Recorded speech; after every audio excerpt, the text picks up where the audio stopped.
श्रीमद्भगवतो महापुरुषस्य विष्णुराज्ञया प्रवर्तमानस्य अद्य ब्रह्मणो द्वितीय परादे विष्णुपदे श्रीशतवाराह कल्पे वैवस्वत मनवन्तरे कलियुगे प्रथमचरणे भरतवर्षे भरतखंडे जम्बूद्वीपे द्वंडकारण्य देशे गोदावर्या दक्षिणतीरे ग्रामे इथं गावाचं नाव घ्यायचं। शालिवान शके, शालिवानचं नाव घ्यायचं। शके त्याचं नाम संवत्सरे अयने ऋतू मासे पक्षे तिथो वासरे दिवस नक्षत्रे एवं गुण विशेषण विशिष्टायाम शुभ पुण्यतिथो।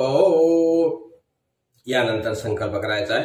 मम आत्मना श्रुति स्मृति पुराणोक्त फल प्राप्त्यर्थम अस्माकं सर्वेषां सह कुटुंबानां सह परिवाराणां क्षेम स्थैर्य विजय अभय आयुरारोग्य ऐश्वर्याभिवृद्ध्यर्थम शांत्यर्थ पुष्टर्थ तुष्टर्थ समस्त मंगल वाप्त्यर्थ समस्ता दुरित दोष शांत्यर्थ समस्ताभ्युदयार्थ च इष्टकाम संसिद्ध्यर्थम कल्पोत फला व्याप्त्यर्थम मम इह जन्माने जन्म जन्मांतरे च सह कुटुंबस्य क्षेम स्थिर आयुरारोग्य ऐश्वर्य अभिवृद्ध्यर्थम सर्व कामना निर्विघ्न सिद्धि पुत्र पौत्र धन धान्य विद्या जय यश समृद्धि द्वारा अद्य भाद्रपद शुक्ल चतुर्थ्या प्रातिवार्षिक विहितम श्री गणपति देवता प्रीत्यर्थम यथाशक्ति यथा ज्ञानेन यथा विलुतोपचारे द्रव्ये ध्यानामानादि षोडशोपचारे पूजनं च करिष्येत्।